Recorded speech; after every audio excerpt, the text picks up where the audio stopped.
Bonjour à tous, j'espère que vous allez bien. Je vous retrouve aujourd'hui pour le traditionnel book haul. Donc cette fois c'est le book haul du mois d'octobre, même si bon on est bien avancé dans le mois de novembre, donc j'ai un petit peu de retard sur mes vidéos bilan, book haul, etc. Mais voilà, au moins il est là. En octobre, je suis allée au salon Grimoire, donc il y a eu pas mal de livres qui sont venus rejoindre ma pile à lire, mais je vous ai déjà présenté ces livres-là, donc je vais vous les remontrer, mais très rapidement, sans rentrer dans le détail, parce que justement, je vous les ai déjà montrés, donc voilà, ça sert à rien de s'étendre non plus pendant 50 ans, et que pour la plupart, je n'ai toujours pas lu les résumés de toute façon. Donc je vais commencer par cela. Donc de Grimloir, je suis repartie avec 8 livres. Le premier, c'est L'âme du vent de Amandine Grosso, donc aux éditions Iméris. Je l'ai pris en APAC parce qu'il est beaucoup trop beau. Voilà tous les... Oups. Voilà la tranche, les détails à l'intérieur, le petit marque-page qui a glissé. Et les dorures sur la couverture. Voilà, c'est juste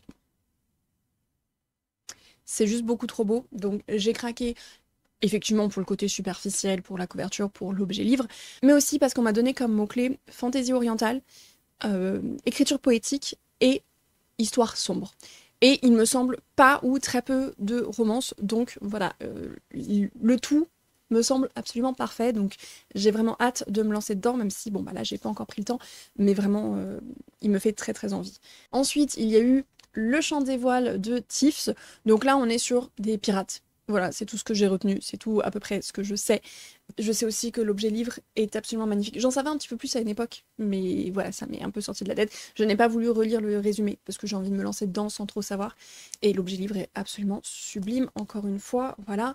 Il y a des illustrations dedans également. Donc voilà, un très très bel objet livre. J'ai eu le tout dernier collector, donc je suis absolument ravie.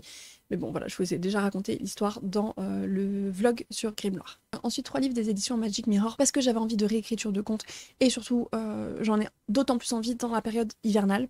Donc tout d'abord, de Magali Lefebvre, j'ai pris 3 cercles de fer. De Agathe Roméo, j'ai pris Cannelle et gingembre, qui apparemment est assez... enfin, des passages un peu trash ou un peu sombres. J'ai hâte. Et enfin, de A.D. Iriez, j'ai pris La Veuve de Barbe Bleue, que j'ai déjà lu, mais je vous en ai déjà parlé et je vous en reparle dans le bilan très bientôt.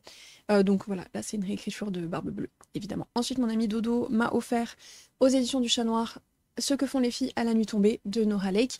Donc voilà, comme vous savez, je veux lire absolument tout ce qu'écrit Nora Lake. Et celui-ci me faisait envie depuis sa sortie, donc c'était l'occasion. Et puis en plus d'avoir une petite dédicace. Ensuite, un achat pour pouvoir finir une saga. Il s'agit de Saorsa, le tome 3, Le destin de l'ombre de Elodie Delpha. Donc j'ai lu les 2 premiers tomes il y a une éternité. Et je n'avais jamais lu le 3e parce qu'au moment où j'ai fini le 2, le 3 n'était pas encore sorti. Et que ça a pris du temps, donc voilà, j'ai profité du salon pour enfin le prendre et j'aimerais bien pouvoir cocher cette case de saga terminée, puisque j'ai bien aimé les 2 tomes. Il y a des petits trucs qui me dérangent un petit peu, mais voilà, je vous en avais parlé dans les bilans. Je les mettrai dans les petits ici, je retrouve, sinon je vous mettrai ça en barre d'infos, enfin je retrouverai. Mais voilà, malgré les petits trucs qui me dérangeaient, j'avais quand même très très hâte de lire le tome 3 et de finir la saga. Et enfin, dernier achat de Grimoire, je me suis procuré du Lahan de Marine Kellada. Donc c'est une réécriture qui se passe en Irlande et qui nous parle de la légende du cavalier sans tête. Donc il y a un côté historique, il y a une petite romance dedans aussi. Et je l'ai déjà lu et j'ai beaucoup aimé. Et donc je pense que je vais très très rapidement me procurer un autre livre de cette autrice auto-éditée que je découvre tout juste. Ensuite, on passe au livre hors Grimoire. Le premier, je vous en ai aussi déjà beaucoup parlé, c'est Les filles de Witch Hazel House de Nora Lake et Cécile Guillot. Donc je vous ai fait récemment la lecture du premier chapitre pour vous donner envie de le lire parce que ça a été un énorme coup de cœur. Donc je vous mets ça dans le petit, n'hésitez pas à aller le voir pour découvrir le début.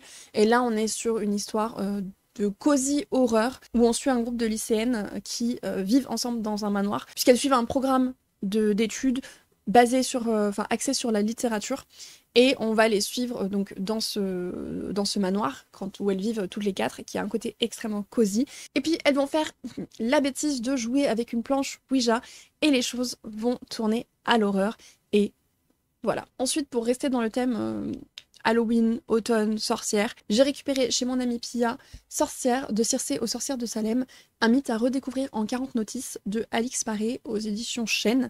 Donc c'est un livre qui va parler de l'image de la sorcière. Et C'est un sujet que j'aime beaucoup, qui m'intéresse beaucoup. Je comptais vous faire une vidéo sur le sujet un jour, mais j'arrive pas à trouver le temps de me poser pour faire les recherches correctement, pour avoir les bonnes, enfin pour pouvoir vérifier mes sources, etc. Enfin vraiment de prendre le temps de faire les recherches pour vous faire une présentation cohérente, parce qu'il y a vraiment beaucoup de choses à en dire, et donc je pars toujours dans tous les sens. Donc je pense que je vais plutôt que voilà, partir dans tous les sens, essayer de me baser sur ce livre, mais d'abord il faut que je le lise, ce qui n'est pas encore fait. Mais j'aime beaucoup le format, et j'aime beaucoup, enfin voilà, il y a des illustrations, il y a des schémas, il y a plein de trucs super intéressants. Donc voilà, j'ai hâte de le lire et de vous en reparler et potentiellement de faire une vidéo sur le sujet. Dites-moi si vous êtes intéressé par ce type de vidéo, parce que j'en parle régulièrement, mais que j'ai pas vraiment de retour de votre part, donc je ne sais pas si ça vaut le coup que je passe autant de temps dessus. Donc voilà, n'hésitez pas à me dire ça en commentaire. Ensuite, quand je peux, je participe au book club de la librairie internationale de ma ville, donc The Little Bookshop à Rennes, et les book clubs sont toujours ultra intéressant, ultra passionnant, et surtout j'adore les titres que la libraire nous propose, et donc là j'ai craqué, je me suis inscrite tout de suite avec And Then She Fell de Alicia Elliott, et le résumé m'a tout de suite donné beaucoup trop envie. Donc je ne connais pas du tout l'autrice ni rien, mais alors il a été longlisted, donc il a fait partie du Women's Prize for Fiction de 2024, et donc on va suivre une femme, Alice, qui est exactement là où elle voudrait être dans sa vie. Elle vient de donner naissance à une petite fille. Elle est mariée à un homme qui est tout à fait charmant et qui est un universitaire et qui étudie la culture Mahawk, dont est issue Alice, et ils viennent de déménager dans un riche quartier. Mais les choses commencent à déraper puisque d'étranges événements commencent à arriver autour d'Alice. Elle se retrouve à entendre des voix qu'elle ne peut pas expliquer et à parler à des objets qui ne devraient pas lui répondre, et le côté passif-agressif de ses voisins se fait de plus en plus menaçant. Donc voilà, avec un résumé que je vous ai traduit au fur et à mesure à peu près, hein, mais avec un résumé pareil, j'ai vraiment très hâte de le lire. Et il va falloir que je me dépêche puisque le book club c'est le 30 novembre, un truc comme ça, enfin c'est tout à la fin du mois, et il me reste moins de 2 semaines pour le lire. Et enfin, dernier achat, mais pas des moindres, je me suis procuré Résister de Salomé Saké. Donc c'est un essai, et je vais vous lire le résumé parce que ce sera plus simple et ça m'évitera de me perdre. L'extrême droite est aux portes du pouvoir. Dans les urnes comme dans les esprits, ses thèmes, son narratif et son vocabulaire s'imposent. Il est encore temps d'inverser cette tendance, à condition de comprendre les rouages de cette progression et de réagir rapidement. Donc un essai à 5 € aux éditions Payot, écrit par la journaliste Salomé Saké, que je suis depuis un moment et dont j'admire le travail.